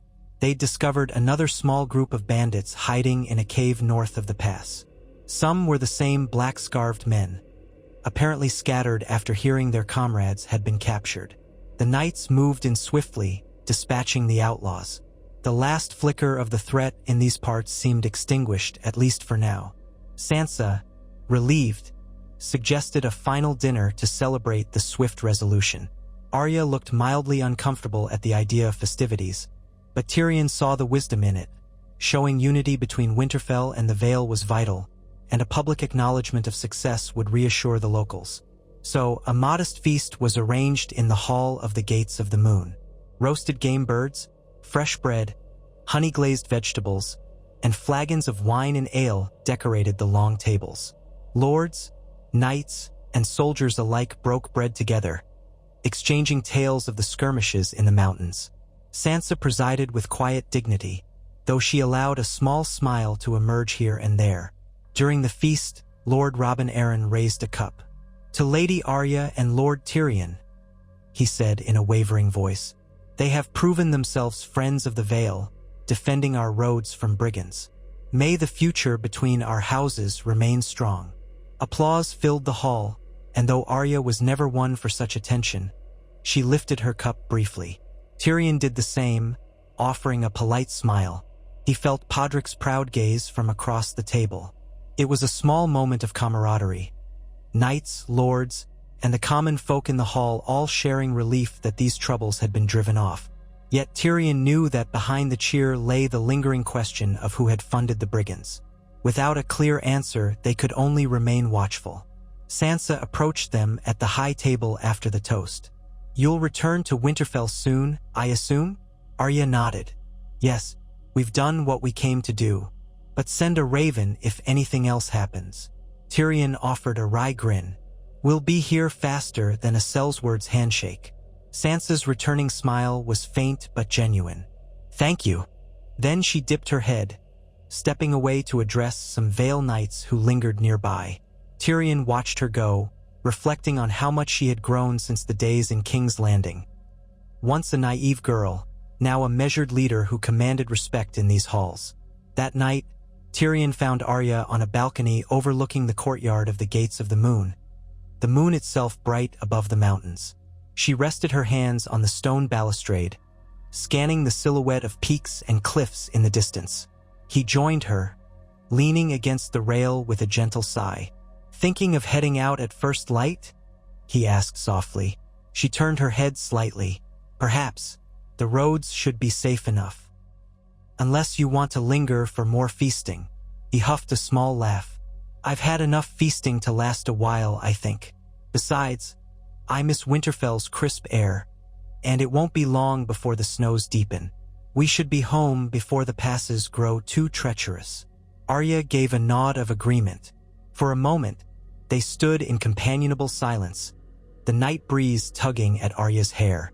Then she spoke, voice quiet. "Each time we do something like this, helping the Vale or forging trade deals in Highgarden, I realize how fragile things still are. The realm is full of places that remember Lannister armies, or the Starks' vengeance. It feels like a century won't be enough to wipe away the blood." Tyrion studied her profile, the line of her jaw lit by moonlight. "We can only keep trying," he said gently. "The wars taught us how easily everything can crumble. Perhaps building it back will take that century, but we have to start somewhere. She turned toward him, her gaze steady. I know, and I'm willing to keep trying with you. The admission was plain, unadorned, but it carried weight. Though their marriage had begun as an alliance, it had grown into an unexpected partnership she valued. There was trust there, enough for her to stand by his side in times of crisis. He felt a flicker of warmth in his chest. I'm glad to hear it, he said quietly, then allowed himself the smallest of smiles. Let's rest now so we can depart early. Winterfell isn't going to run itself. They returned to their chamber. In the morning, they set off with their guard, bidding a fond farewell to Sansa, who promised to keep them updated on any new developments in the Vale. The route back was far less eventful, and Tyrion felt grateful. Bandits might lurk in corners of the realm, but their presence on this stretch had been quelled for the moment. Still, he remained alert. Hard lessons had taught him never to assume safety on the roads of Westeros. Arya seemed relaxed in the saddle, as though she thrived on the movement, on seeing new horizons roll by each day. Yet he noticed she still kept a watchful hand near Needle, scanning ridges and hollows with the vigilance of one who had traveled alone in perilous times. When they finally reached the familiar walls of Winterfell, the sky was pale gray, thick with the promise of oncoming snowfall. The guards on the ramparts hailed them, opening the gates. Tyrion felt an odd sense of relief wash over him, as though stepping back onto these stones meant returning to a place of relative safety. The small folk in the courtyard bowed or curtsied as the entourage passed. Arya dismounted, handing her reins to a stable boy, and Tyrion followed suit. The cold air nipped at his cheeks, a far cry from the mild climate of the Reach or even the Vale. Within hours, they were caught up in the day-to-day tasks of the castle. Arya went to consult with the Master-at-Arms about the training schedule for new recruits. Tyrion headed to his solar, where Podrick informed him of messages that had arrived in their absence. One in particular caught his eye, a sealed parchment from Casterly Rock. He recognized the Lannister sigil and frowned, uncertain what it could contain. He opened it carefully. The handwriting was that of a distant cousin, Daemon Lannister, who had inherited a portion of the Rock's governance after the demise of Tywin and the downfall of Cersei's regime. The letter was short and cautiously worded, an invitation for Tyrion and his new lady to visit Casterly Rock to reconnect with the seat of House Lannister. Daemon expressed a desire to mend old wounds, to restore some semblance of unity among the family. He also hinted at new trade ventures that might interest the North. Tyrion set the parchment aside, exhaling slowly. He'd never had much love for Casterly Rock. It held the memories of a childhood spent under his father's disapproving gaze. But Daemon was a far cry from Tywin or Cersei, more open-minded if not exactly bright. The notion of returning to the Rock with Arya at his side was daunting but also intriguing.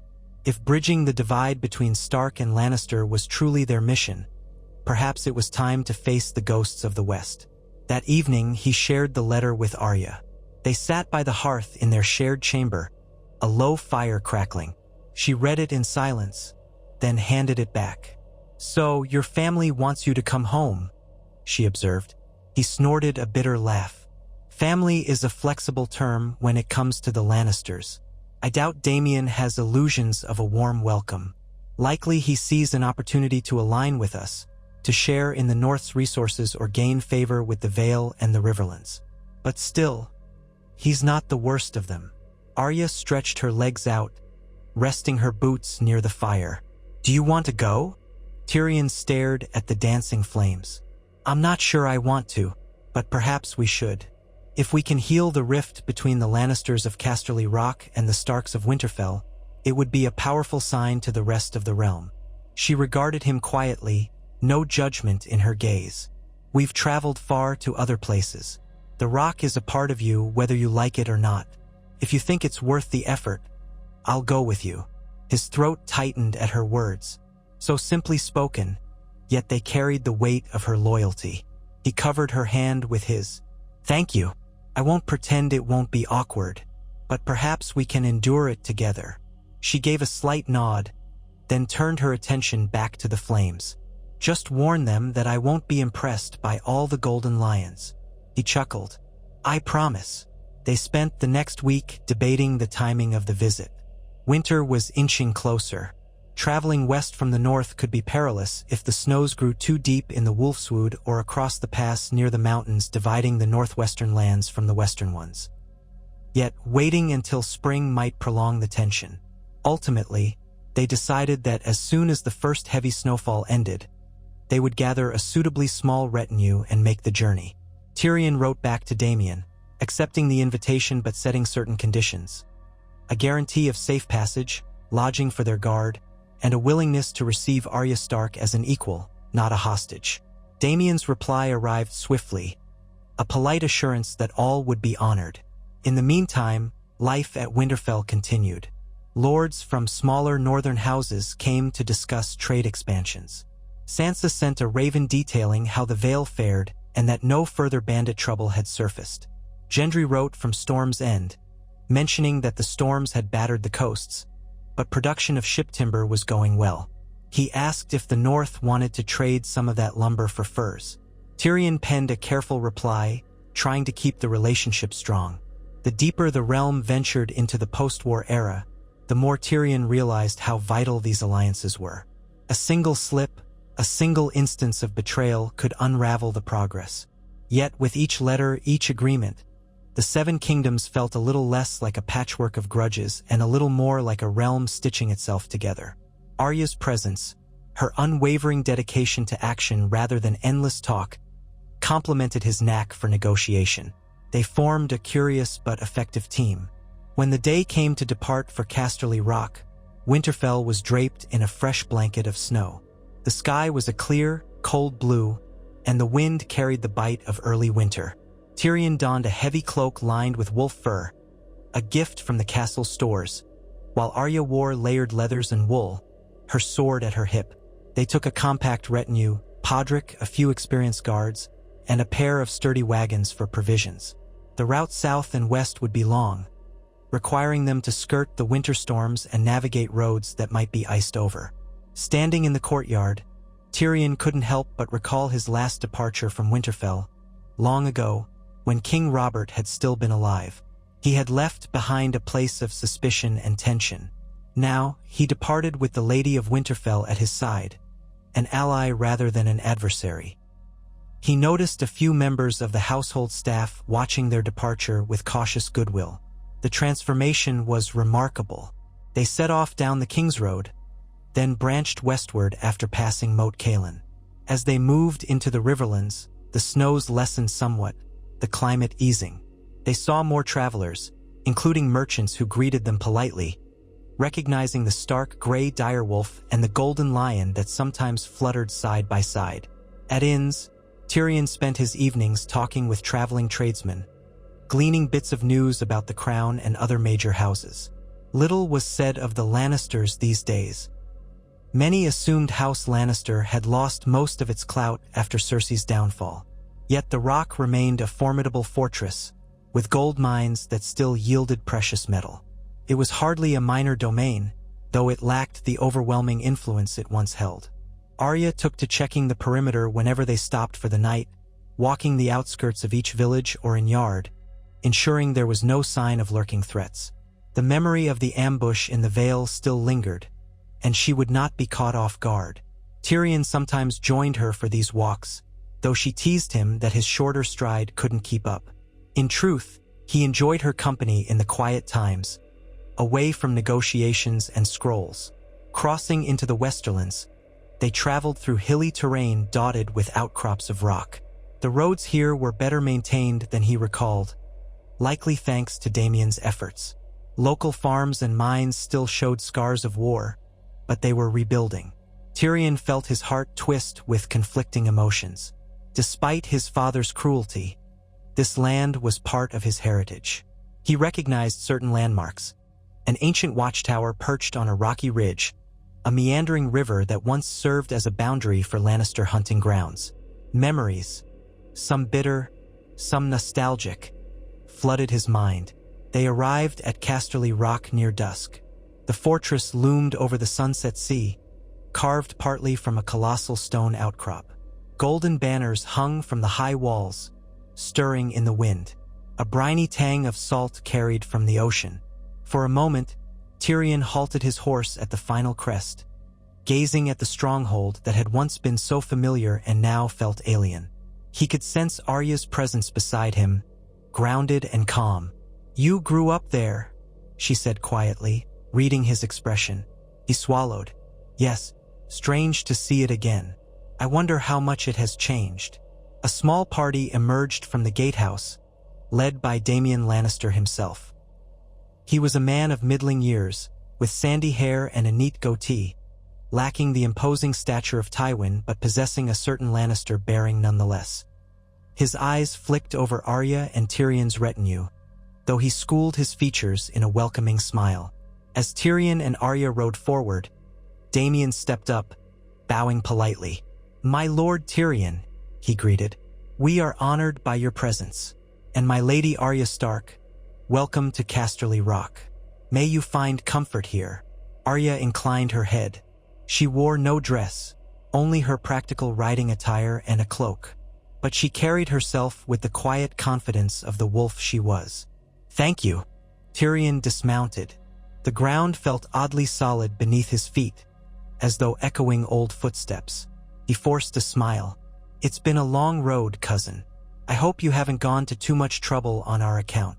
Damien's lips twitched in polite amusement. "We've prepared chambers for you and your party. You must be weary. After you've had the chance to rest, we can speak of many things. Family matters, trade, the future of the Westerlands." Tyrion nodded, exchanging a brief glance with Arya. "Very well, let on." They entered the castle through massive gates, passing under walls that soared overhead. The interior courtyard spread out, featuring rows of stables, armorers' workshops, and the imposing keep. Lannister guards in crimson cloaks stood watch. Tyrion felt their eyes flick toward him, some with genuine curiosity, some with the veiled disapproval that often accompanied a disgraced or strange scion of the family. But no one spoke out of turn. Daemon guided them through a maze of corridors lit by torches. The decor was unmistakably Lannister. Tapestries in red and gold, lion motifs carved into pillars, gold sconces shaped like lion heads. Tyrion suppressed a swirl of old resentments. This was the house that had once spat him out, but times had changed, and so had he. Their chambers were spacious, overlooking the sea. The windows allowed the briny air to flow in. Arya glanced about, taking in the ornate furniture, the thick carpets woven with lion sigils. She gave Tyrion a half-smile as if to say, "It's not Winterfell, but it'll do." Podrick began unpacking their gear, while Daemon excused himself, promising to arrange a meal in their honor. Once alone, Tyrion sank onto a cushioned chair, rubbing his temples. It's almost painful how little has changed. The same tapestries, the same corridors. If I look hard enough, I might find scuff marks from my childhood escapes. Arya moved to the window. Must be strange. At least with Winterfell, I knew it truly was my home. You never had that comfort here. He contemplated her words, then nodded. Yes, exactly. But perhaps it's time I claim something of the rock for myself, rather than letting the memory of my father overshadow it. She reached out, touched his shoulder gently. You can do that. A knock on the door interrupted them. A servant bowed, announcing that dinner was ready whenever they wished. Tyrion mustered himself. No time like the present to face the rest of my dear Lannister kin. They walked to the feasting hall, which was a grand chamber supported by massive pillars carved into lion shapes. A long table had been laid out, with fresh candles illuminating golden candelabras.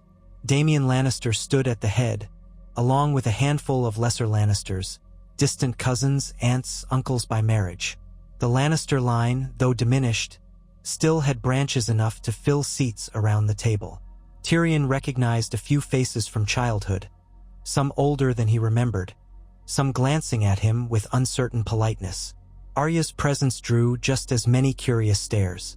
Daemon welcomed them formally. This is a momentous occasion for House Lannister.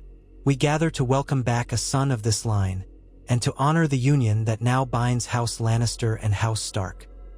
Tyrion felt a flicker of discomfort but kept his face composed. Arya stood at his side, expression neutral, shoulders set. Together, they took their places near the head of the table. Servants brought platters of roasted fish, fresh from the Sunset Sea, along with bread, fruit preserves, and spiced wine. The chatter began, polite but cautious, as each relative introduced themselves or made small talk with Tyrion and Arya. Stories circulated of the Westerlands recovering from war, mines reopening, trade routes to Lannisport revived. Damian steered the conversation to broader realm politics, inquiring about the North's alliances, about the state of King's Landing, about the Vale. Tyrion answered with diplomatic courtesy. At one point, a cousin named Jasmine Lannister, an older man with a hawkish nose, raised a question. "Lady Arya, do you truly see this marriage as a union of houses, or is it merely an alliance of convenience? Forgive my bluntness, but we've heard many rumors in these parts." Arya met his gaze without flinching. "We married to help end the feud between our families, but we remain married because we choose to be. If you doubt me, you can ask any who've seen us in Winterfell." Jasmine hesitated. "And you harbor no ill will for the past conflicts? We all know House Lannister was at war with your family once." Arya's mouth curved in a wry smile. "I have no shortage of ill will for those who betrayed my family.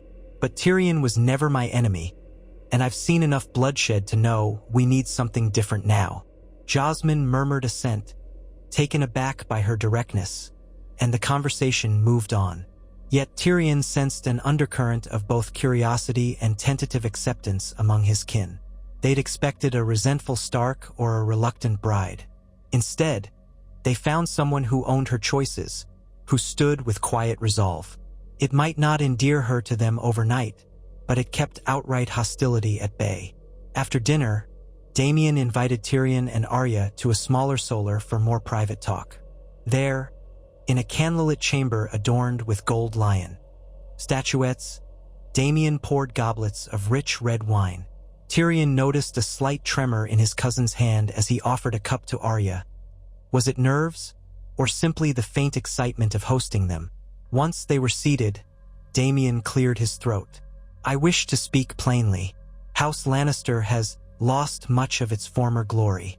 The wars, the destruction in King's Landing, the cost of rebuilding. Many in the Westerlands look to us to provide leadership, but our resources, while considerable, aren't what they once were." Tyrion sipped his wine.